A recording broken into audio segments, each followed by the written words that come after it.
اليوم يئس الذين كفروا من دينكم فلا تخشوهم واخشون اليوم أكملت لكم دينكم وأتممت عليكم نعمتي ورضيت لكم الإسلام دينا. بسم اللہ الرحمن الرحیم الحمد للہ رب العالمین وصلی اللہ علی محمد وآلہ الطاہرین۔ موضوع گفتگو امامت، اور اب تک کچھ مختصر سی گفتگو رہی امامت کے بارے میں۔ آیات قرآن مجید اور احادیث رسول اللہ صلی اللہ علیہ وسلم کے ذریعے سے اہل بیت علیہم السلام اور خصوصاً مولا امیر المؤمنین علیہ السلام کے فضائل بیان ہوئے۔ وہ فضائل کہ جن کے ذریعے سے امامت مولا امیر المؤمنین کو ثابت کیا جا سکے، اور وہ فضائل کہ جس سے فضیلت ثابت ہو، لیکن جب فضیلت ثابت ہوگی تو خود بخود یہ چیز بھی ثابت ہو جائے گی کہ جو زیادہ فضیلت رکھتا ہے بعد رسول اللہ صلی اللہ علیہ وسلم وہ زیادہ حق بھی رکھتا ہے۔ اور کیونکہ منصب نبوت اللہ سبحانہ و تعالیٰ کی جانب سے ہے اور نبی صاحب فضیلت ہے، انسانوں کی ہدایت کے لیے ہیں، لہذا نبی کا جانشین بھی ان صفات کا حامل ہو کہ جو صفات رسول اللہ صلی اللہ علیہ وآلہ وسلم میں پائی جاتی ہیں۔ البتہ اس میں شک نہیں کہ نبی کے وسیع میں وہ صفات رسول اللہ صلی اللہ علیہ وآلہ وسلم سے کم ہوں گی، لہذا ہم نے کبھی بھی یہ دعویٰ نہیں کیا کہ مولا امیر المؤمنین علیہ السلام صفات حسنہ میں، مثال کے طور میں علم میں یا شجاعت میں یا حلم میں یا تدبر میں رسول اللہ صلی اللہ علیہ وآلہ وسلم سے زیادہ معاذ اللہ ہیں، یا یہ کہ مساوی ہیں۔ حتیٰ مساوی ہونے کا بھی دعویٰ ہمارے ہاں شیعوں میں کوئی نہیں کرتا، بلکہ کہا جاتا ہے کہ بعد رسول اللہ سب سے زیادہ علم، حلم، فصاحت، بلاغت، شجاعت، شرافت اور دیگر صفات حسنہ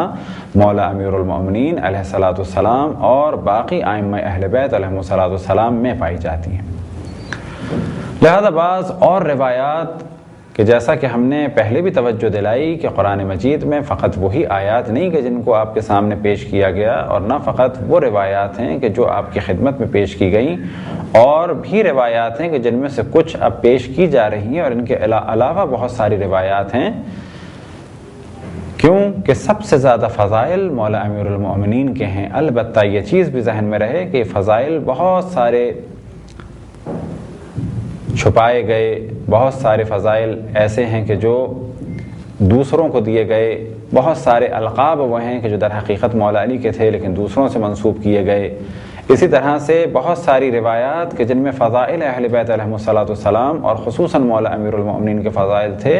ان روایات کو دوسروں کی جانب منسوب کیا، ان فضائل کو دوسروں کو دے دیا گیا، لیکن فضائل اہل بیت علیہم السلام بے انتہا تھے، بے شمار تھے۔ لہذا آج بھی تمام کتب شیعہ و سنی کا اگر ملا کے مطالعہ کیا جائے تو بھی سب سے زیادہ فضائل اہل بیت علیہم السلام کے، اور ان میں سب سے زیادہ مولا امیر المؤمنین کے، اور اگر یہ مطالعہ الگ الگ کتب کا کیا جائے، مثال کے طور پہ کتب شیعہ کا جدا گانا، کتب اہل سنت کا جدا گانا، تو سب سے زیادہ فضائل بلا شک مولا امیر المؤمنین علی ابن ابی طالب علیہ السلام ہی کے ملیں گے۔ انہی فضائل میں سے بعض اور فضیلتیں جو رسول اللہ صلی اللہ علیہ وسلم کی زبان مطہر سے صادر ہوئیں، ان میں سے ایک تاریخ بغداد میں کہ رسول اللہ صلی اللہ علیہ وسلم نے مولا امیر المؤمنین علیہ السلام کے لیے ارشاد فرمایا، علی خیر البشر فمن امترا فقد کفر، کہ علی تمام انسانوں میں سب سے بہتر ہیں، اور جو اس چیز کا انکار کرے یا شک کرے وہ کفر کرتا ہے۔ اسی طرح تاریخ بغداد میں ایک اور روایت مولا امیر المؤمنین کے لیے نقل ہوئی، من لم یقل علی خیر الناس فقط کفر، کہ جو یہ نہ کہے کہ انسانوں میں سب سے بہتر علی ابن ابی طالب ہیں وہ کفر کرتا ہے۔ ایک اور روایت کہ جو کنوز الحقائق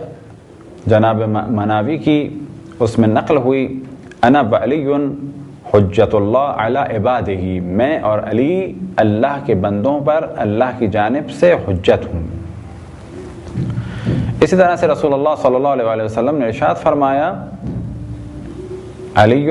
سید العرب، علی عربوں کے سردار ہیں۔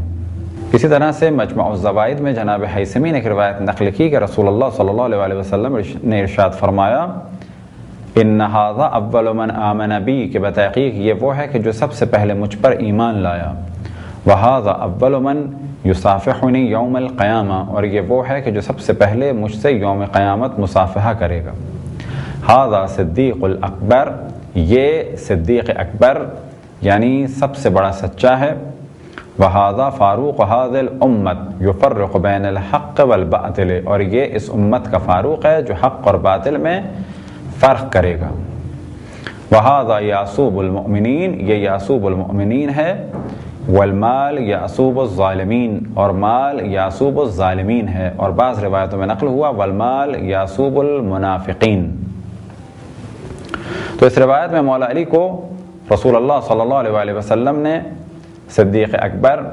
فاروق امت، یعصوب الدین یعنی دین کی پناہ گاہ، اور سب سے پہلے ایمان لانے والا، اور سب سے پہلے قیامت میں رسول اللہ صلی اللہ علیہ وسلم کے ساتھ آپ ہی مصافحہ فرمائیں گے یوم القیامہ۔ مستدرک الصحیحین میں جناب حاکم نے ایک روایت نقل کی کہ رسول اللہ صلی اللہ علیہ وسلم نے ارشاد فرمایا مولا علی علیہ السلام سے انت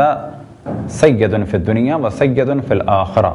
کہ تم دنیا میں بھی سردار ہو اور آخرت میں بھی سردار ہو، حبیبوں کا حبیبی، تم سے محبت کرنے والا مجھ سے محبت کرنے والا ہے، وہ حبیبی حبیب اللہ، اور جو میرا حبیب ہے جو مجھ سے محبت کرنے والا ہے وہ اللہ کا حبیب ہے، وہ عدووں کا عدوی، اور تمہارا دشمن میرا دشمن ہے، وہ عدوی عدو اللہ، اور میرا دشمن اللہ کا دشمن ہے، والویل لمن ابغضک بعدی، اور ویل ہو اس پر کہ جو میرے بعد تم سے بغض رکھے، بس ہر وہ شخص کے جس کے دل میں بغض مولا امیر المؤمنین اور اہل بیت علیہم السلام ہو تو رسول اللہ صلی اللہ علیہ وسلم نے ارشاد فرمایا الویل، اس پر ویل ہو۔ مولا امیر المؤمنین علیہ السلام کے بارے میں ایک روایت کہ جو مختلف کتب میں اور مختلف الفاظ کے ساتھ نقل ہوئی وہ یہ کہ مولا امیر المؤمنین حق کے ساتھ ہیں اور حق مولا علی کے ساتھ ہے، اور جس طرف مولا علی ہیں حق اسی جانب ہے۔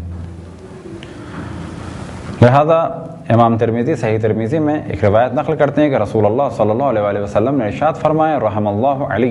اللہ سبحانہ و تعالی علی پر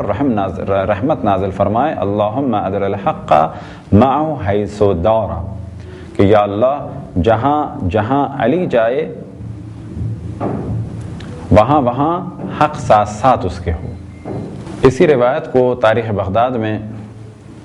خطیب بغدادی نے نقل کیا کہ رسول اللہ صلی اللہ علیہ وسلم نے ارشاد فرمایا، اور یہ روایت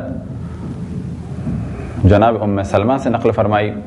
کہ رسول اللہ صلی اللہ علیہ وسلم نے ارشاد فرمایا علی مع الحق والحق مع العلی ولن یفترق حتی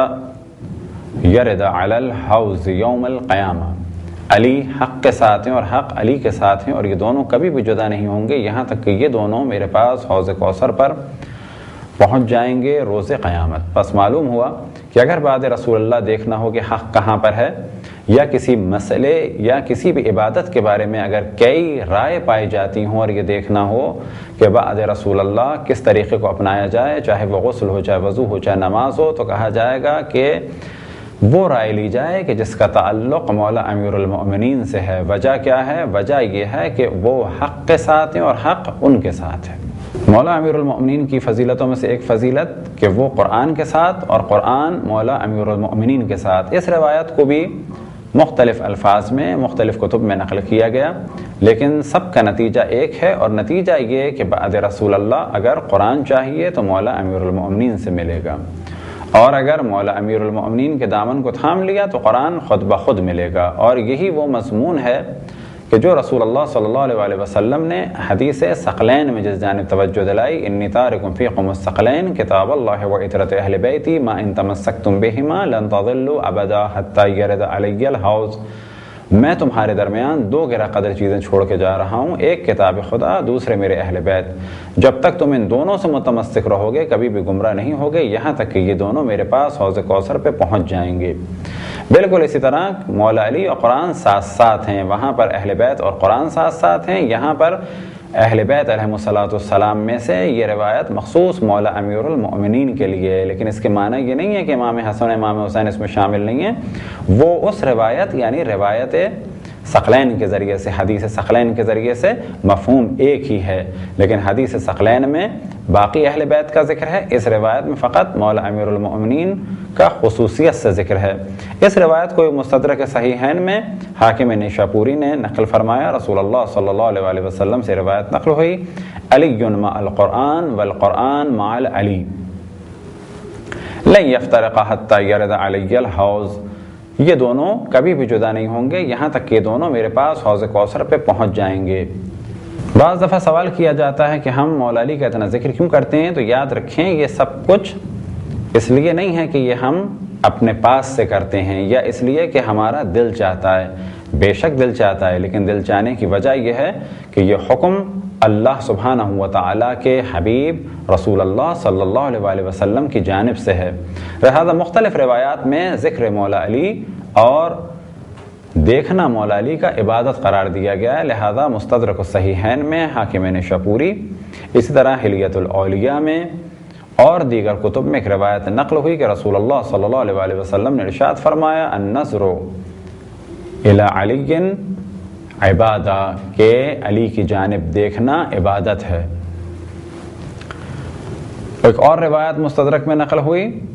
النظر الی وجہ علی عبادہ، دونوں کا مفہوم ایک ہے، ان کی جانب دیکھنا یا ان کے چہرے کی جانب دیکھنا عبادت ہے۔ فیض القدیر میں جناب مناوی نقل فرماتے ہیں کہ رسول اللہ صلی اللہ علیہ وسلم نے ارشاد فرمایا ذکر علی عبادہ، کہ علی ابن ابی طالب کا ذکر